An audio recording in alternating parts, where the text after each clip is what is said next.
Black Hollow Tragedy. It was September 18th, 1982, when a team of 6 cavers prepared to explore Black Hollow Cavern, infamous for its labyrinth of submerged tunnels, had seen few visitors due to its unforgiving conditions. The team, led by veteran caver Mark Harris, aimed to map the deeper chambers rumored to contain stunning crystal formations.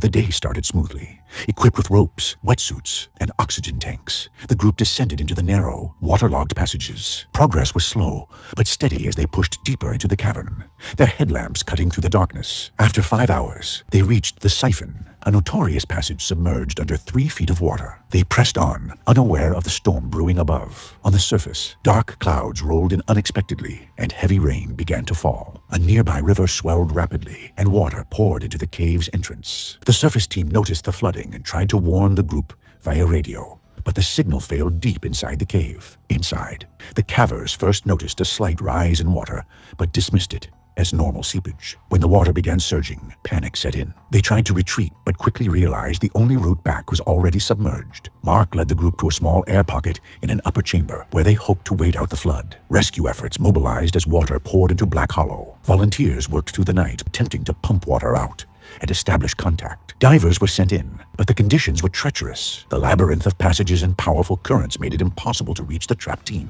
After 2 days of tireless rescue attempts, the divers finally reached the chamber. It was too late. All 6 cavers had succumbed to rising water and hypothermia. The Black Hollow Tragedy remains a somber reminder of nature's power and the risks of exploring the unknown.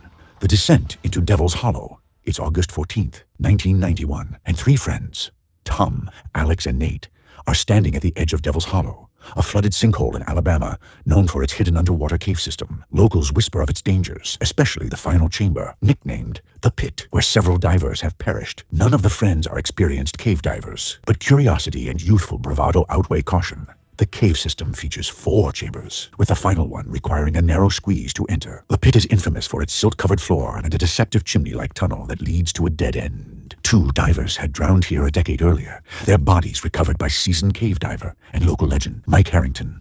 He often warned others to avoid the cave, but couldn't keep thrill-seekers away. The friends descend into the first chamber, marveling at the beauty of the clear blue water. By the second chamber, the water grows murky, and their nerves start to fray. Alex suggests turning back, but Tom insists they continue. They reach the 3rd chamber and encounter the narrow squeeze leading to the pit. Against better judgment, Tom removes his tank and squeezes through, with Nate following. Alex stays behind, increasingly uneasy. Inside the final chamber, Tom and Nate are awed by the cavern's size, but immediately notice the silt rising, clouding their vision. Tom spots the false chimney and mistakes it for the exit. As he swims toward it, his tank grazes a wall, kicking up more silt and disorienting him. Nate realizes Tom is heading into a dead end and tries to signal him, but their lights are dimming, and Tom's regulator is running dry. Panicked, Nate retreats to the 3rd chamber, where Alex is waiting. The 2 attempt to guide Tom back, but by the time they reach him, he's unconscious. Nate and Alex drag Tom's body through the narrow squeeze, but their own air is nearly depleted. Alex surfaces, gasping for air, but Nate doesn't make it back. Emergency services and local divers recover the bodies of Tom and Nate the following day. Mike Harrington, who leads the recovery, shakes his head in grief. Devil's Hollow takes another 2, he mutters, vowing to seal the cave permanently, but knowing it'll only draw more thrill-seekers. The descent into Blue Widow's Grotto. It's July 14th, 1986, and 2 friends, Mike and Eric, both marine biology students from the University of Florida, are preparing to dive into Blue Widow's Grotto, a notorious underwater cave, a popular swimming spot for locals. But beneath it lies a vast labyrinth of underwater chambers. Despite warnings about the cave's dangers, the pair are determined to explore its depths. The grotto has 4 main chambers. First 2 chambers are expansive, with clear visibility, but the 3rd chamber narrows to a 15-inch wide tunnel. The 4th chamber, called the Widow's Lair, is a small, air-filled pocket with enough room for someone to stand up. Mike and Eric, inexperienced in cave diving, descend into the 1st chamber. Excited, they continue into the 2nd without hesitation. They continue on to the entrance to the 3rd chamber. They find the 15-inch narrow squeeze and decide to press on. Mike removes his tank to wiggle through the tight tunnel, holding his breath as he drags the tank behind him. Eric follows closely. They finally arrive inside the 4th chamber. They stand up and take off their masks. They are awestruck by its eerie beauty, but quickly notice silt clouding the water. They notice it's very hard to breathe the air. That is because the air down here has a higher percentage of carbon dioxide. Realizing that it's time to go back, they head back through the narrow squeeze. On their way back, a small rock slide partially blocks the tunnel back to the 3rd chamber. Mike, leading the way, wedges himself through the tight space. Eric, struggling behind, notices Mike's regulator slipping from his mouth. He shares his own air, passing the regulator back and forth in a desperate attempt to keep them both alive. They finally clear the rock slide and squeeze back into the third chamber, but their tanks are nearly empty. Disoriented, they begin to swim to what they thought was the exit, but turns out it was a false chimney, a dead end. Realizing they are low on air, they begin to panic. With visibility low, they swim from one chamber to the next. They finally come to what they think is the exit and stand up.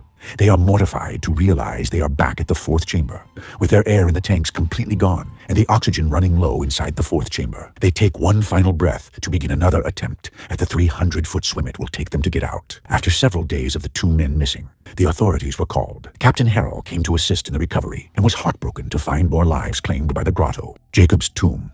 It was November 5th, 1992, and a group of friends decided to go cave exploring at a very popular site, Jacob's Tomb. The 5 friends dive headfirst into the entrance, which leads to a very large chamber. They continue to walking deeper and deeper into the cave. After an hour, they come to a point where they need to start crawling. The opening is getting more and more narrow. Scott, who has done this cave before, tells everyone to get into a single file line behind him, each one of them crawling on their bellies, barely able to move. Shortly later, they get to a massive chamber opening.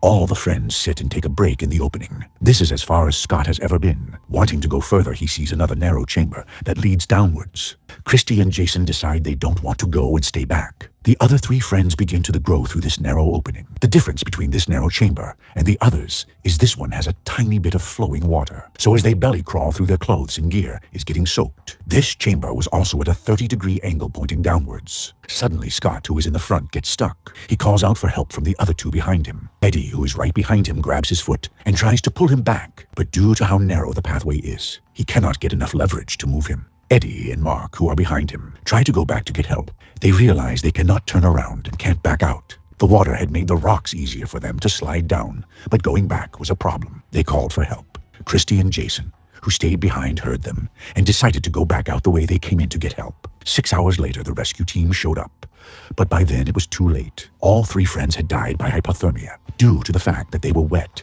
and inside the cave, it was below 40 degrees.